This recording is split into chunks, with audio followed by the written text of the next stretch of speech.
여기단 경복궁 교회 선교 회원 여러분, 한 주 동안도 평안하셨습니까? 샬롬, 샬롬, 샬롬.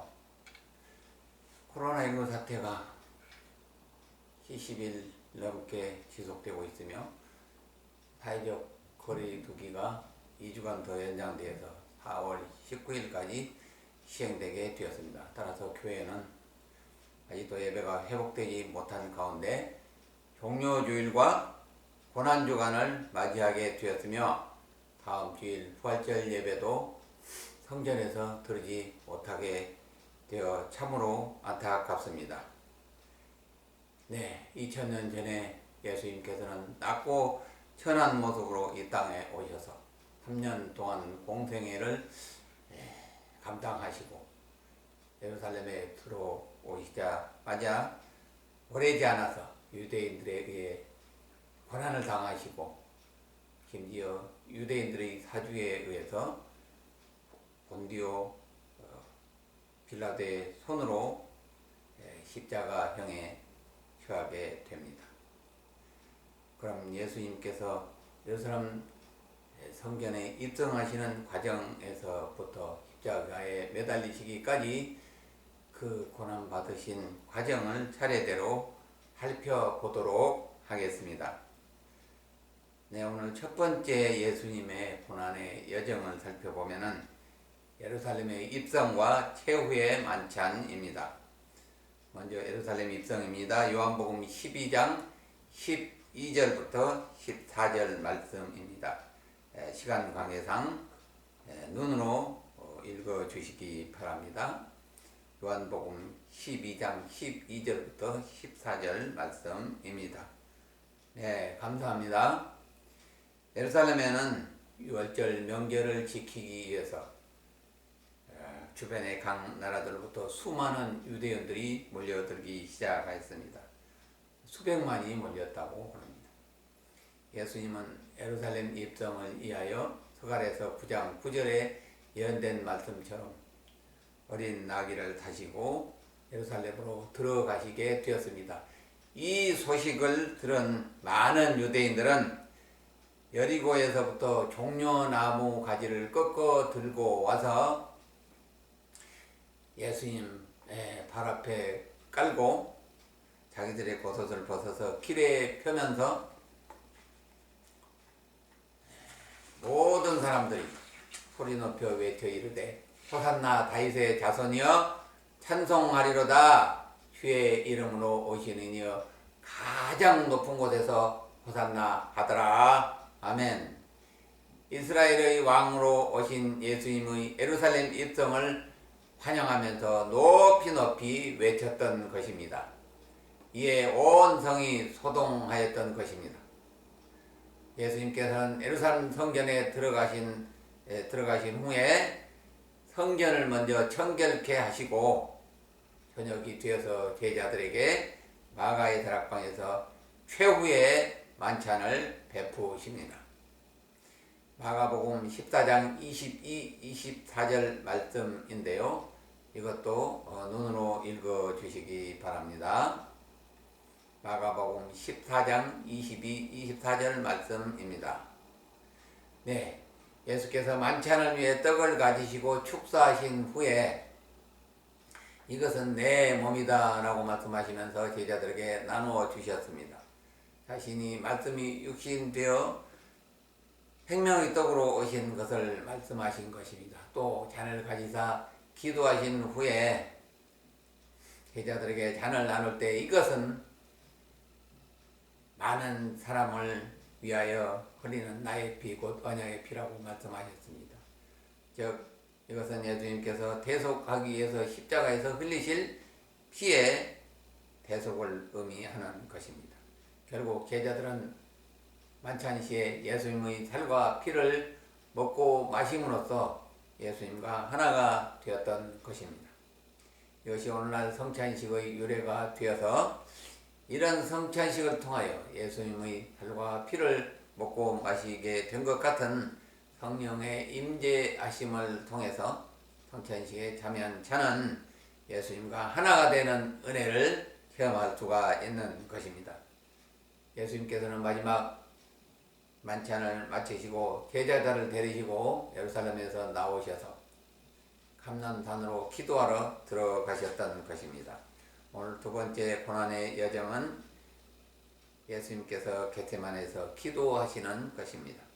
마가복음 14장 33절부터 36절 함께 읽도록 하겠습니다. 베드로와 야고보와 요한을 데리고 가실 때 심히 놀라시며 슬퍼하사 말씀하시되 내 마음이 심히 고민하여 죽게 되었으니 너희는 여기 머물러 깨어 있으라 하시고 조금 나아가 땅에 엎드려 될 수 있는 대로 이때가 자기에서 지나가기를 구하여 이르시되 아빠 아버지여 아버지께서는 모든 것이 가능하오니 이 잔을 내게서 옮기시옵소서. 그러나 나의 원대로 마옵시고 아버지의 원대로 하옵소서 하시고 아멘. 예수님은 감람산 즉 겟세마네 동산에 이르시자 베드로와 요한과 야고보를 데리시고 기도할 곳을 찾아가면서 자신이 십자가 지실 것을 생각하니 참으로 슬프고 고통스럽다고 말씀하시면서 너희는 여기서 깨어 있으라고 하십니다. 그리고 자신은 조금 떨어진 곳에 물불을 꿇고서 이 때가 자기에서 지나가기를 기도하셨던 것입니다. 그 기도 내용인즉 아빠 아버지여 아버지께서는 모든 것이 가능한 분이시니 이 잔을 내게서 옮기시옵소서. 즉 십자가를 치지 않도록 하여 주시옵소서. 그러나 나의 요구 내 원대로 마옵시고 아버지 원대로 하시옵소서. 육신을 입고 계신 예수님께서는 최악의 형벌인 십자가 지시는 것이 보통 우리와 똑같이 두렵고 떨렸던 것입니다.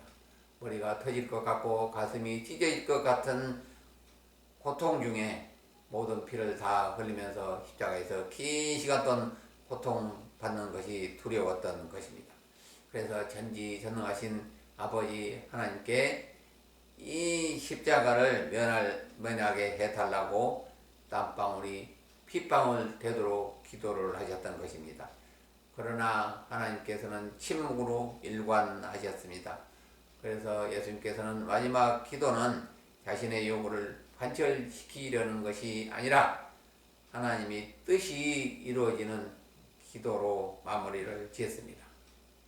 세상죄를 대신 짊어지기 위해서 십자가를 담당하는 것이 하나님의 뜻임을 다시 한번 깨닫게 된 것입니다.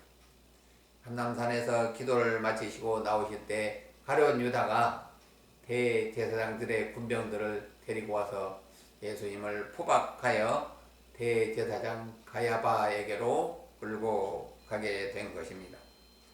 오늘 세 번째 예수님의 고난의 여정은 빌라도에 의해서 사형 언도를 당하시는 것입니다.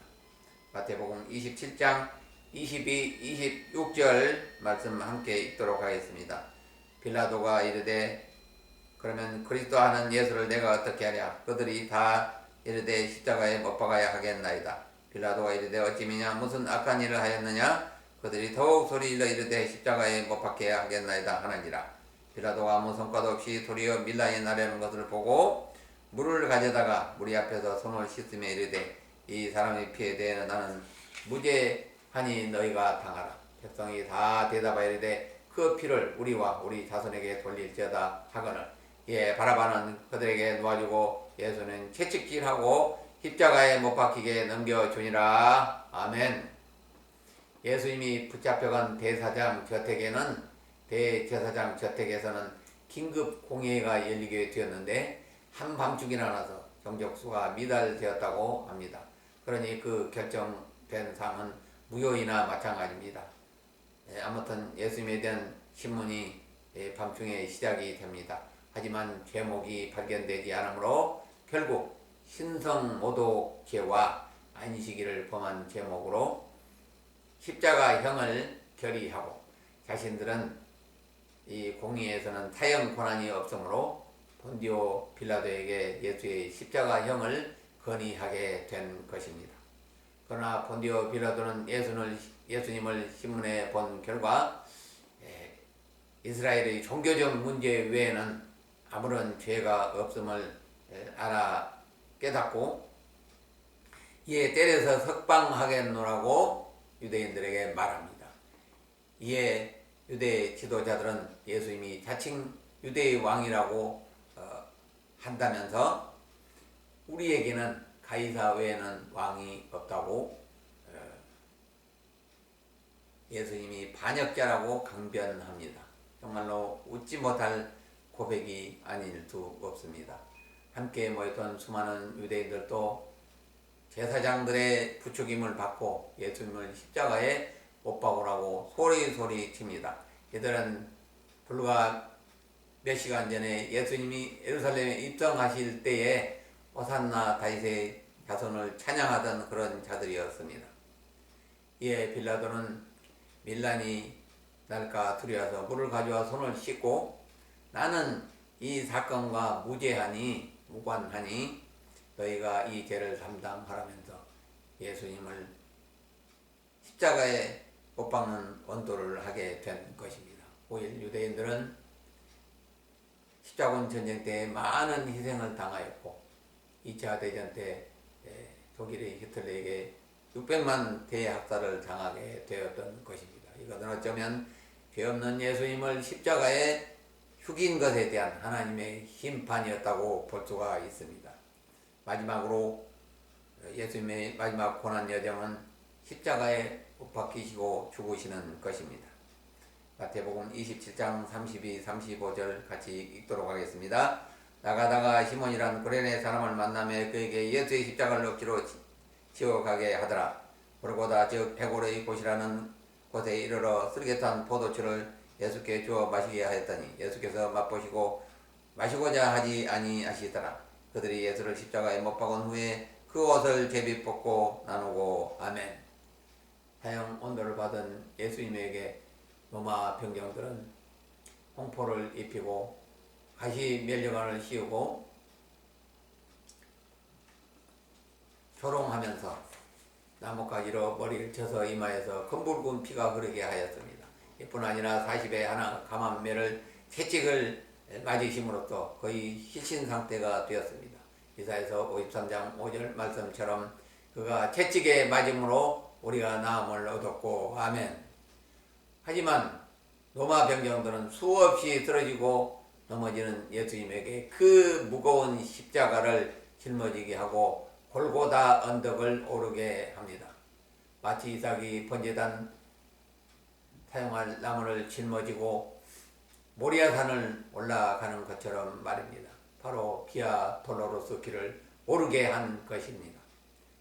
예수님이 더 이상 십자가를 질 수 없음을 깨달은 로마 병정들은 길을 지나가는 구레네 사람 시몬에게 십자가를 지웁니다. 예수님은 그 십자가에 매달려 끌려서 골고다 언덕으로 도착했습니다. 쾅쾅쾅 대못을 십자가에 내리치는 망치 소리와 함께 예수님은 양손과 두 발목에 녹슬은 큰 대못이 박히게 됩니다. 얼마나 끔찍하게 아프셨을까요? 잠시 후 십자가가 세워집니다. 곧바로 몸의 하중으로 인해 양 손목으로부터 피가 흐르면서 통증이 시작됩니다. 함께 좌우에 매달린 두 강도가 예수님을 비난하였으며 지나가는 자들은 머리를 흔들면서 내가 하나님의 아들이거든 그 십자가에서 내려와 보라고 비난합니다. 제사장과 서기관들도 함께 희롱하여 이르되 십자가에서 내려오면은 당신을 메시아로 믿겠노라고 비난합니다. 저런 고난이 지속되는 가운데 예수님이 십자가 매달리신 지 벌써 3시간 만인 12시에 갑자기 해가 빛을 잃고 온 땅에 어둠이 임하더니 오후 3시까지 칠흑 같은 어둠이 계속되었던 것입니다. 하나님의 아들 예수 그리스도께서 십자가에서 고난당하시고 고통받으실 때에 천지 만물도 진동하며 흑암 중에 머물렀던 것입니다. 이때 예수님께서 엘리 엘리 라마 사박다니 나의 하나님 어찌하여 나를 버리시나이까. 차마 아버지라 부르지 못하고 하나님이라고 부릅니다. 철저하게 죄인의 부르짖음이었던 것입니다. 이렇게 고통 중에 죽어가는데 어찌하여 침묵만 하고 계십니까? 그러나 무거운 침묵만 계속됩니다. 결국 예수님께서 다 이루었다 하시고 크게 소리 지르시면서 영원히 떠나가셨다는 것입니다. 이때 예루살렘의 성전 휘장이 위에서부터 아래로 쫙 찢어져 내렸던 거예요. 바위가 터지고 무덤들이 열리고 자던 자들이 일어났던 것입니다. 이 광경을 모두 지켜보며 십자가 현장을 감독하던 로마 백부장은 그 일어난 일을 보고 두려워하면서 이분은 진실로 하나님의 아들임에 분명하다고 증언하였던 것입니다. 네, 신학자 데이비스란 분은 예수님의 십자가 처형에 대해서 그 고통을 다음과 같이 상세하게 리얼하게 전해주고 있습니다. 마치 패션 오브 크라이스트의 그 영화 내용보다 더 상세하고 치밀하게 기록이 되어 있습니다. 그 내용이 좀 긴데요. 그래도 제가 읽어 드리도록 하겠습니다. 네. 군병들이 명령에 의해 시몬이 형틀을 땅에 내려놓자마자 예수를 땅에 쓰러뜨려 등과 팔이 형틀에 닿게 한 후에 한 병사가 예수의 손목과 나무에 사각형의 무거운 못을 깊숙이 박았다. 쾅쾅쾅. 그는 재빨리 반대편으로 가서 또 다른 못을 박았다. 그리고 나서 십자가를 세운 후에 예수의 양발을 모아 그 장심에 탕탕탕 못을 박았다. 이제 예수는 완전히 십자가에 못 박힌 것이다. 두 발목에 매달린 예수의 몸이 천천히 아래로 축 처질 때 양 손목의 못에는 더 많은 무게가 걸리게 되는데 그때 양 손목의 못은 정중신경의 압력을 가하기 때문에 도저히 참을 수 없는 극도의 고통이 손가락에서 양팔로 타고 올라와 그의 뇌 속에서 진통하였다. 이러한 고통을 피하기 위해서 그가 몸을 위로 밀게 되면 그의 온 무게는 그의 발에 박힌 못에 걸려 고통스러웠다. 이 시점에서 또 다른 현상이 일어났는데 양팔의 힘이 빠짐에 따라 근육에는 경련이 일어나며 쉴 새 없이 고통이 이어졌다. 한편 예수는 작은 양의 공기라도 폐 속으로 밀어 숨을 쉬기 위해서 몸을 위로 밀어 올리려고 애를 썼다. 뒤틀리며 관절을 찢는 주기적인 경련들, 간헐적이고 부분적인 지식 상태, 그가 달려있는 거친 십자가 나무에 예수님의 등이 부딪히면서 등살이 찢겨져 살점이 떨어져 나오는 고통. 이런 끝없는 고통의 시간이 흐른 뒤 또 다른 고통이 시작이 되었다. 심포가 혈청으로 천천히 차서 심장을 압박하기 때문에 가슴 깊숙한 곳에서 찢어질 듯한 고통이 밀어 닥쳤다. 이제 모든 고통은 거의 막바지에 이르렀다. 세포 조직의 분비물은 치명적으로 흘러나왔으며 고통에 짓눌린 폐는 조금의 공기라도 호흡하기 위해서 필사적으로 노력했다. 압박을 받은 심장은 진하고 무거운 피를 세포 조직으로 펌프질해 내느라고 애를 썼으나 점점 버거워져 갔다. 이제 예수의 몸은 극한 상태에 도달했으며 그는 죽음이 차갑게 그의 세포 조직에 파고드는 것을 느꼈다. 결국 그의 속죄의 사명은 십자가에서 죽음으로 이렇게 완성이 되었다. 주여. 사랑하는 성도 여러분, 이처럼 참혹한 예수님의 십자가의 고통, 뼈저리고 아주 치열하게 느껴지지 않으십니까? 치가 떨리게 느껴지지 않으십니까? 이렇기 때문에 십자가형은 최악의 사형 방법으로 로마인들에게는 금지되었던 것입니다. 따라서 로마 시민권자인 사도 바울은 목베어 죽임을 당했습니다.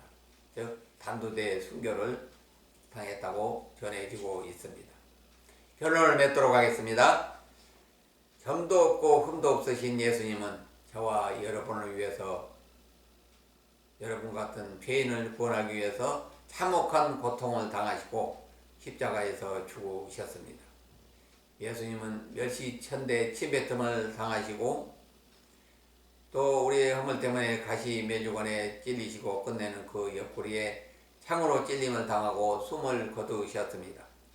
우리 죄악 때문에 채찍의 상함을 당하시고 십자가에서 모든 피와 물을 흘리시고 죽으셨습니다. 사랑하는 성도 여러분, 예수님은 저와 여러분을 위해서 이렇게 고난받으시고 십자가에서 죽기까지 우리를 사랑하셨습니다.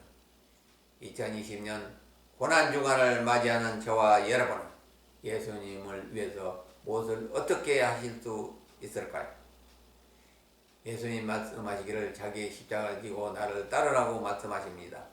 내가 짊어져야 할 십자가가 무엇인가? 그것을 찾아야 할 것입니다. 그것은 바로 예수님을 위해서 내가 무엇을 해야 하는가를 발견하는 것입니다. 그것은 예수님 때문에 손해를 감수하는 것입니다. 그것은 예수님 때문에 핍박을 받아도 넉넉히 감당해내는 것입니다. 사도 바울처럼 예수님 때문에 모든 기득권을 배설물처럼 포기해야 하는 것입니다. 심지어 목숨까지도 포기하면서 예수님의 부활을 증거해야 하는 것입니다. 그래야 내게 맡겨주신 십자가를 묵묵히 지고 부활의 소망을 가지고 천성을 향하여 주님이 가시는 좁은 길을 따라 뚜벅뚜벅 걷는 경복궁교회 성도님들 다 되시길 주님의 이름으로 축원합니다. 축원합니다. 한 주 동안도 평안하세요. 샬롬 샬롬 샬롬.